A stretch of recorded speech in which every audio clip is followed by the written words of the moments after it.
ਨਾਜ਼ਰੀਨ, ਅਸੀਂ ਅਲਹਮਰਾ ਵਿੱਚ ਮੌਜੂਦ ਨੇ ਤੇ ਇੱਥੇ ਮੈਂ ਵੇਖਿਆ ਕਿ ਵੀਰਾ ਜਿਹੜਾ ਹੈਗਾ ਇੱਕ ਬੈਨਰ ਲੈ ਕੇ ਖਲੋਤਾ ਹੋਇਆ ਹੈ, ਰਾਵੀ ਯਾਤਰਾ।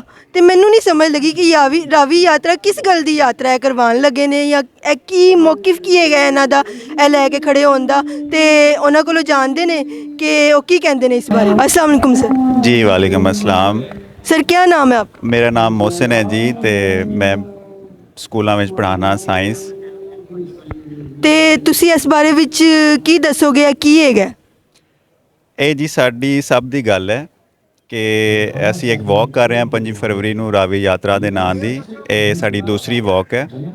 ਅਸੀਂ ਮਾਲ ਰੋਡ ਤੋਂ ਰਾਵੀ ਤੱਕ ਜਾਵਾਂਗੇ ਔਰ ਇਹਦਾ ਮਕਸਦ ਇਹ ਹੈ ਕਿ ਆਮ ਸ਼ਹਿਰੀ ਦਾ, ਆਮ ਜੀ ਦਾ ਜਿਹੜਾ ਰਾਵੀ ਨਾਲ ਤਲਕ ਟੁੱਟਿਆ ਹੈ ਉਹਨੂੰ ਦੁਬਾਰਾ ਜੋੜੀਏ, ਤਾਂ ਕਿ ਜਿਹੜਾ ਸਾਡਾ ਇਨਵਾਇਰਮੈਂਟ ਦਾ ਮਸਲਾ ਹੈ, ਜਿਹੜਾ ਸਾਡਾ ਪਾਣੀ ਦਾ ਮਸਲਾ ਹੈ, ਉਹਦੇ ਬਾਰੇ ਲੋਕੀ ਸੈਂਸਿਟਿਵ ਹੋਣ, ਉਹਦੇ ਬਾਰੇ ਗੱਲ ਕਰਨ, ਉਹਦੇ ਬਾਰੇ ਸੋਚਣ, ਤੇ ਅਸੀਂ ਕੋਈ ਇੱਕ ਪ੍ਰੈਸ਼ਰ ਬਣਾਈਏ ਤੇ ਜਿਹੜੇ ਸਾਡੇ ਪਾਵਰ ਵਾਲੇ ਹਲਕੇ ਨੇ ਉਹਨਾਂ ਤੱਕ ਸਾਡੀ ਆਵਾਜ਼ ਜਾਏ।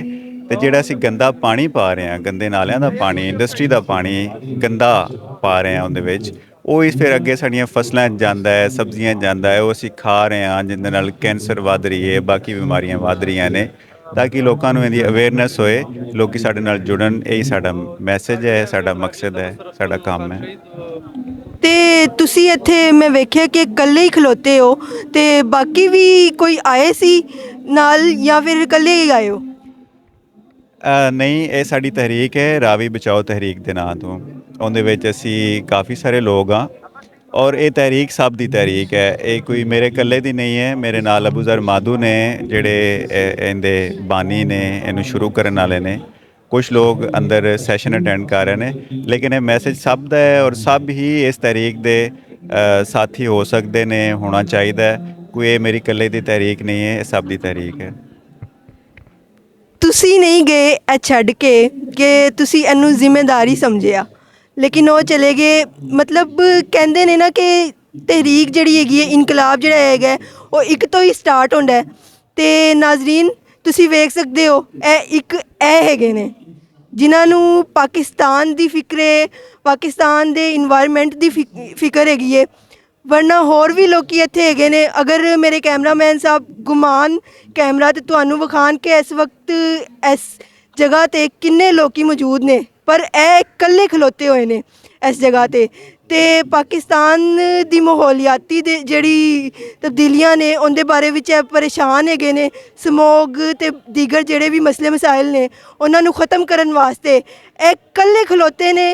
ਤੇ ਇਹ ਸਵੇਰ ਦੇ ਆਏ ਹੋਏ ਨੇ ਤੇ ਹਲੇ ਤੱਕ ਇੰਝ ਹੀ ਖਲੋਤੇ ਹੋਏ ਨੇ। ਤੇ ਇਹ ਬੜੀ ਹਿੰਮਤ ਦੀ ਤੇ ਬੜੀ ਜਿਹੜੀ ਹੈਗੀ ਨਾ, ਮੈਂ ਕਹਿੰਦੀ ਹਾਂ ਮੈਂ ਇਹਨਾਂ ਨੂੰ ਜਿੰਨਾ ਵੀ ਐਪਰੀਸ਼ੀਏਟ ਕਰਾਂ ਉਹ ਕਮ ਹੈਗਾ। ਤੇ ਮੈਂ ਵੇਖਦੀ ਪਈ ਸੀ ਹਲੇ ਇਹਦੇ ਵਿੱਚ ਵਿਖਾਉਂਦੇ ਪਏ ਸੀ ਕਿ ਰਾਵੀ ਤੇ ਕੋਈ ਸੁਸਾਇਟੀ ਵੀ ਬਣਨ ਜਾ ਰਹੀ ਹੈ। ਜੀ, ਰਾਵੀ ਤੇ ਸੁਸਾਇਟੀਆਂ ਬਣਨ ਜਾ ਰਹੀਆਂ ਨੇ ਕਿ ਜਿਨ੍ਹਾਂ ਦਾ ਕੰਮ ਇਹ ਹੋਏਗਾ ਕਿ ਜਿਹੜੀ ਰਾਵੀ ਦੀ ਜ਼ਮੀਨ ਹੈ ਜਾਂ ਰਾਵੀ ਦੇ ਆਲ ਦੁਆਲ ਦੀ ਜ਼ਮੀਨ ਹੈ ਜਿੱਥੇ ਫਸਲਾਂ ਹੋ ਰਹੀਆਂ ਨੇ, ਗ੍ਰੀਨ ਇੱਕ ਬੈਲਟ ਹੈ ਪੂਰਾ, ਉਹਨੂੰ ਕੱਟ ਕੇ ਪਲਾਟ ਬਣਾ ਕੇ ਤੇ ਵੇਚ ਕੇ ਉੱਥੇ ਘਰ ਬਣਾ ਦਿਓ। ਫਿਰ ਉਹਨਾਂ ਘਰਾਂ ਦਾ ਹੀ ਜਿਹੜਾ ਗੰਦਾ ਪਾਣੀ ਹੈ ਦੁਬਾਰਾ ਰਾਵੀ 'ਚ ਪਾ ਦਿਓ। ਸਾਨੂੰ ਤੇ ਉਸ ਸੁਸਾਇਟੀਆਂ ਦੀ ਇਹੀ ਸਮਝ ਹੈ, ਉਸ ਪ੍ਰੋਜੈਕਟ ਦੀ ਇਹ ਸਮਝ ਆਈ ਹੈ।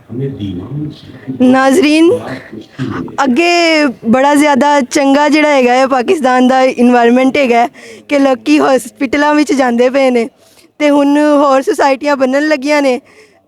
ਪਾਣੀ ਅੱਗੇ ਹੀ ਨਹੀਂ ਹੈਗਾ, ਜਿਹੜਾ ਗਿਣਤੀ ਦਾ ਥੋੜ੍ਹਾ ਜਿਹਾ ਪਾਣੀ ਬਚਿਆ ਉਹ ਵੀ ਖੋਣ ਲੱਗੇ ਨੇ ਸਾਡੇ ਕੋਲੋਂ। ਤੇ ਇਹ ਵੀਰਾ ਜਿਹੜਾ ਹੈਗਾ ਇਕੱਲਾ ਇੱਥੇ ਖਲੋਤਾ ਹੈ। ਹੁਣ ਵੇਖਣਾ ਹੈ ਕਿ ਤੁਸੀਂ ਕੀ ਕਰ ਸਕਦੇ ਹੋ ਪਾਕਿਸਤਾਨ ਵਾਸਤੇ, ਕਿ ਤੁਹਾਡੇ ਅੰਦਰ ਜਿਹੜਾ ਹੈਗਾ ਜ਼ਮੀਰ ਹਲੇ ਵੀ ਜ਼ਿੰਦਾ ਹੈਗਾ ਜਾਂ ਉਹ ਮਰ ਚੁੱਕਿਆ ਹੈ, ਜਾਂ ਤੁਸੀਂ ਚਾਹੁੰਦੇ ਹੋ ਕਿ ਤੁਹਾਡੀਆਂ ਆਉਣ ਵਾਲੀਆਂ ਨਸਲਾਂ ਉਹ ਸਾਰੀ ਦੀ ਸਾਰੀ ਜਿਹੜੀਆਂ ਹੈਗੇ ਨੇ ਉਹ ਹੌਸਪੀਟਲਾਂ ਵਿੱਚ ਗੁਜ਼ਾਰਨ ਆਪਣੀ ਜ਼ਿੰਦਗੀ, ਜਾਂ ਫਿਰ ਕਬਰਿਸਤਾਨ ਵਿੱਚ ਅਸੀਂ ਜਾ ਕਰ ਉਹਨਾਂ ਨੂੰ ਦਫਨਾਵਣ। ਇਹ ਹੁਣ ਤੁਹਾਡੇ ਵਿੱਚ ਹੈਗਾ। ਕਮੈਂਟ ਸੈਕਸ਼ਨ ਵਿੱਚ ਦੱਸੋ ਕਿ ਤੁਸੀਂ ਇਹਨਾਂ ਨੂੰ ਜੁਆਇਨ ਕਰੋਗੇ ਜਾਂ ਫਿਰ ਨਹੀਂ ਕਰੋਗੇ। ਐਸੀ ਨਾਲ ਕਿੰਜ਼ਾ ਵਹੀਦ ਨੂੰ ਇਜਾਜ਼ਤ ਦਿਓ। पाकिस्तान जिंदाबाद, इंसानियत पाइंदाबाद।